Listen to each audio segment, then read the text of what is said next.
오늘은 노아 홍수 사건에 대해 전해드리려고 합니다. 노아 홍수 사건에 대해 간단히 말씀드리면, 노아가 600살 때 40일 동안이나 땅에서는 샘이 터지고 하늘에서는 비가 쏟아져 온 땅이 홍수로 범람합니다. 결국 홍수로 사람들과 동물들이 다 죽게 됩니다.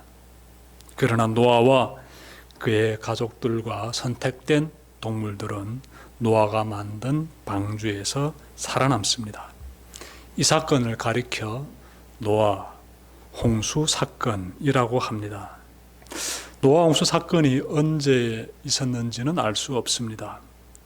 지구에 대홍수가 닥쳤던 것은 사실인데 정확히 언제 이 어마어마한 대홍수 사건이 있었는지는 알 수 없습니다. 노아 홍수 사건을 보면 우리는 세 가지를 깨닫게 됩니다. 첫째로, 하나님의 심판이 어떠한지를 깨닫게 됩니다. 하나님은 노아에게 장차 이 땅에 임할 심판에 대해 알려주셨습니다. 창세기 6장 13절 말씀 제가 찾아 읽겠습니다. 땅은 사람들 때문에 무법천지가 되었고 그 끝날이 이르렀으니 내가 반드시 사람과 땅을 함께 멸하겠다. 땅은 사람들의 죄악으로 들끓고 있다라는 것이지요. 그리고 하나님께서 이 죄악으로 가득 찬 이 세상을 심판하겠다라고 지금 말씀하고 있습니다. 이어서 창세기 6장 17절 말씀 제가 찾아 읽겠습니다. 내가 이제 땅 위에 홍수를 일으켜서 하늘 아래에서 살아 숨쉬는 살과 피를 지닌 모든 것을 쓸어 없앨 터이니 땅에 있는 것들은 모두 죽을 것이다. 하나님께서 노아에게 하시는 말씀인데, 홍수를 일으켜서 심판하겠다 이렇게 말씀하고 있습니다. 하나님은요, 노아에게 장차 임할 대홍수 심판에 대해 알려주신 다음에 너와 너의 가족은 방주에 들어가 구원받으라고 말씀하십니다. 7장 1절 말씀 찾아 읽겠습니다. 내가 보니 이 세상에 의로운 사람이라고는 너밖에 없구나. 너는 식구들을 다 데리고 방주로 들어가거라. 하나님 보시기에 노아는 의로운 사람이다 라는 것이에요. 하나님은 의인은 구원하신다는 것이지요. 방주로 들어가라. 방주를 만들라고 하나님께서 말씀하십니다. 하나님의 말씀에서 어떤 사람이 심판받아 멸망당하는지를 우리가 알 수 있습니다. 그들은요, 하나님을 떠나 불의를 행한 사람들, 악을 저지른 사람들이 되겠습니다. 하나님은 이들을 물로서 심판하십니다. 심판이 날에 임하자 갑자기 땅에 샘들이 터지고 하늘에서 폭우가 쏟아지더니 순간에 강들이 범람하게 되고 모든 사람들이 물살에 휩쓸려가 죽게 됩니다. 당시의 상황을 우리 한번 그려봅시다. 최근에 한반도를 강타한 집중호우를 한번 떠올려 보십시오. 시간당 100mm의 폭우가 몇 시간 이어지자 강하천이 범람하고 일부 도시는 도로가 물에 잠겼습니다. 이번 폭우로 18명이 사망하고 9명이 실종되었습니다. 만약 이런 폭우가 40일 동안 주야로 이어진다면 어떻게 될까요? 정말 노아 홍수 사건과 같이 어마어마한 대재앙이 닥치겠지요. 홍수가 주는 파괴력을 잘 보여주는 곳이 미국 서부에 있는 그랜드 캐니언입니다. 그랜드 캐니언 보면요, 물의 힘이 얼마나 무시무시한지를 느낄 수 있습니다. 몇 년 전에 가서 보니 무려 1600m나 되는 계곡의 깊이 앞이 찌러지게 되었습니다. 이 계곡의 깊이가 1600m나 돼요.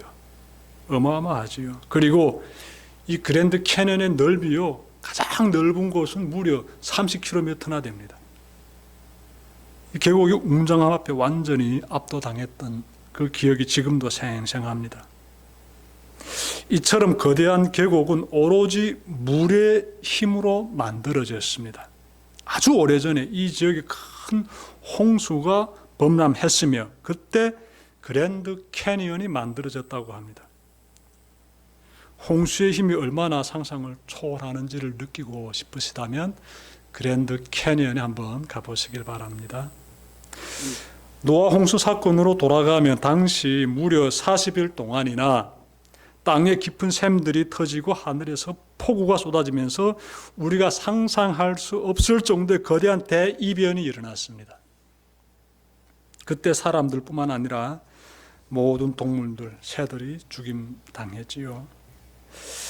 노아 홍수 사건은 불의한 자에게 임할 심판이 얼마나 준엄한지와 그 심판을 피할 자가 단 한 사람도 없다는 것을 우리에게 알려주고 있습니다. 여러분, 하나님의 심판에서 의인이 구원받고 죄인이 멸망당한다는 것은 인류에게 복음이 됩니다. 노아처럼 하나님을 의지하며 하나님과 동행하는 사람에게 하나님의 심판은 구원의 순간이 됩니다.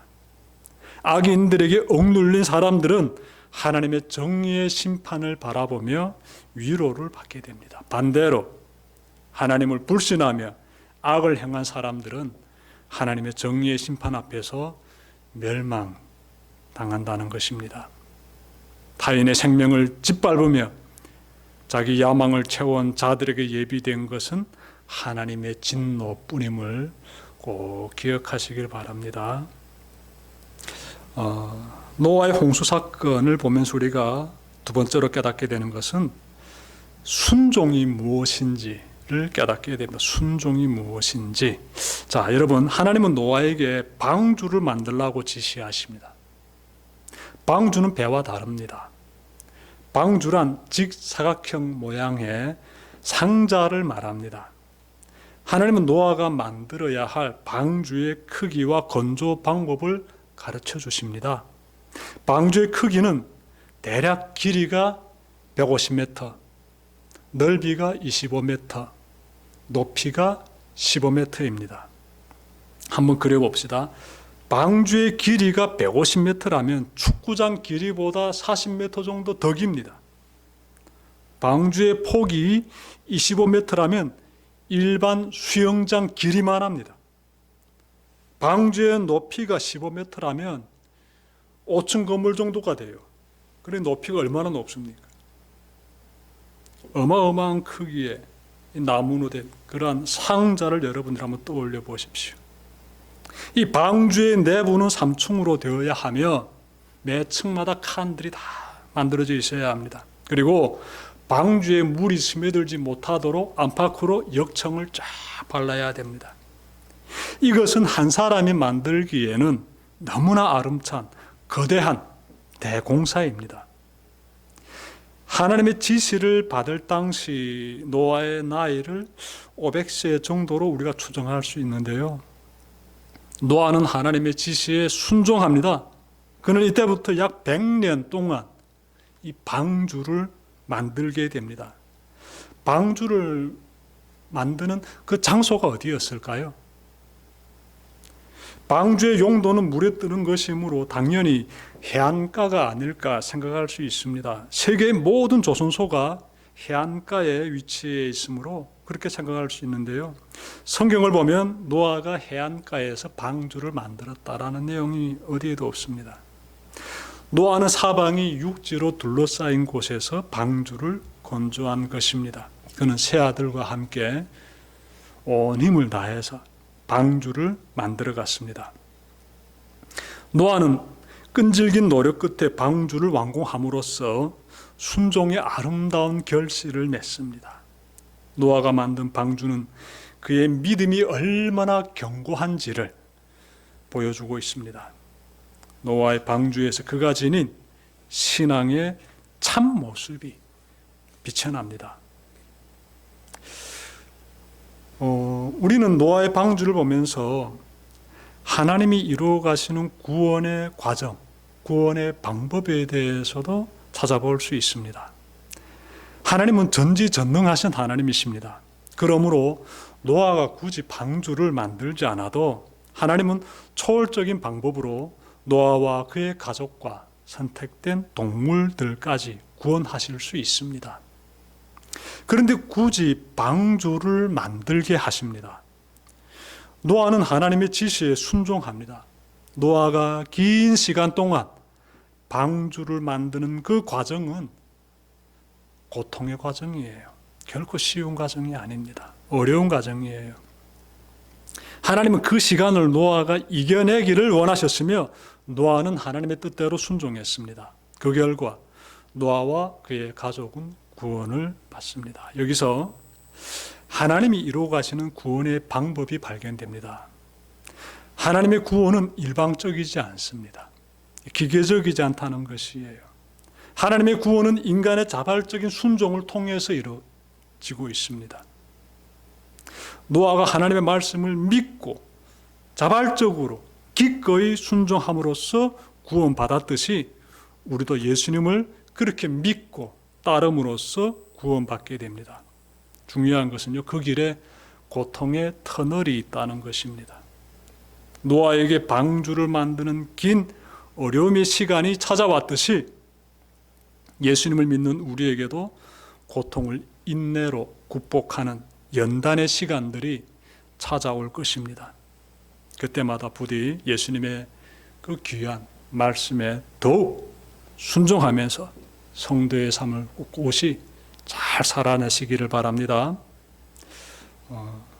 노아의 홍수 사건을 보면서 우리가 세 번째로 깨닫게 되는 것은 세상 지식의 한계입니다. 세상 지식의 한계에 대해서 우리가 깨닫게 돼요. 노아는 방주를 만드는 동안 주위 사람들에게 장차 임할 하나님의 심판에 대해서 예고했을 것입니다. 필경 죄악에서 떠나 하나님을 온전히 의지하라. 그러지 않으면 하나님께서 물로 세상을 심판하실 때 멸망당한다라고 간절히 예고했을 것입니다. 왜냐하면 그는 의인이니까요. 나 혼자만 살아야지 이런 사람이 아니에요. 노아는 하나님 보시기에 의인이었다라고 성경 말씀하고 있지 않습니까? 그래서 필경 그는 사람들에게 장차 임하게 되는 하나님의 무시무시한 그 심판에 대해서 알려졌을 것이에요. 노아의 홍수 재앙 예고에 사람들은 어떻게 반응했을까요? 그들은 노아의 말에 귀를 기울이지 않았습니다. 왜 그랬을까요? 물론 그들이 하나님을 떠나 악에 빠져 있기 때문일 것입니다. 그 외에도 다른 이유가 있어 보입니다. 그들은 노아가 만드는 것이 배가 아닌 방주이기 때문에 더욱 그의 말에 귀를 막았을 것입니다. 만약 노아가 방주가 아닌 배를 만들고 있었다면 그래도 일부 사람들은 그와 함께 참여했을 것입니다. 이 방주를 만드는 일에 그들도 참여했을 것이에요. 하지만 노아가 배가 아닌 방주를 만들고 있었습니다. 방주에는 노가 없습니다. 배에는 노가 있지만 방주에는 노가 없어요. 사람들은 노아가 만드는 것이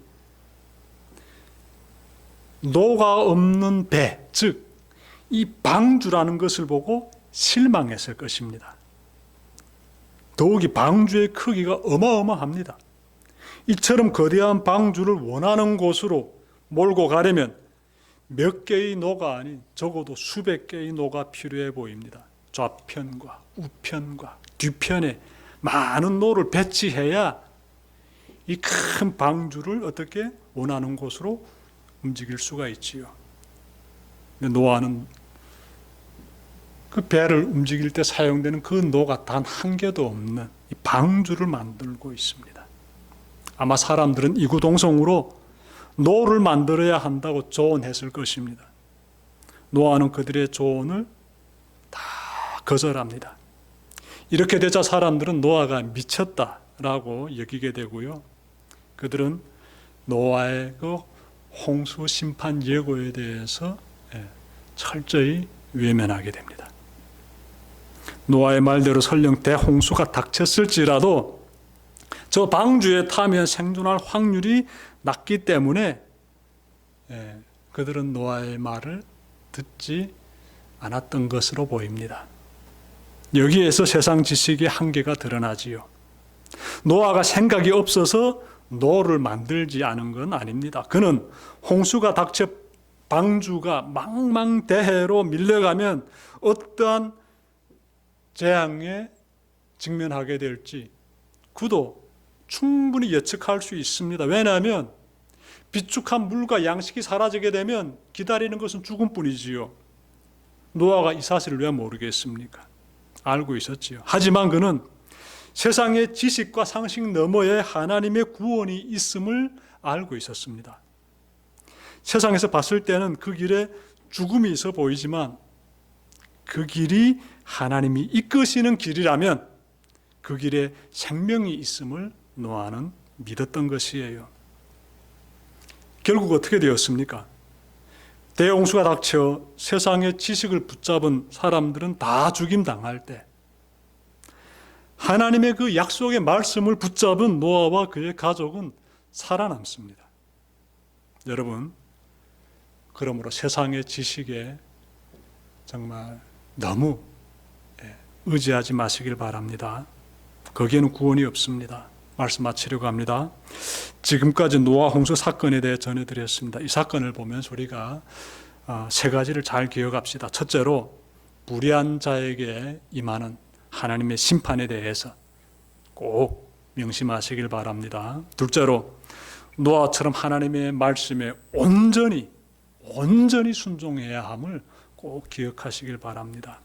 셋째로 세상 지식으로는 영원한 구원을 얻을 수 없다는 사실 항상 명심하시길 바랍니다. 노아처럼 어떤 상황에서도 하나님을 온전히 믿고 끝까지 의지하는 여러분이 되시기를 주님의 이름으로 축원합니다. 기도드립시다.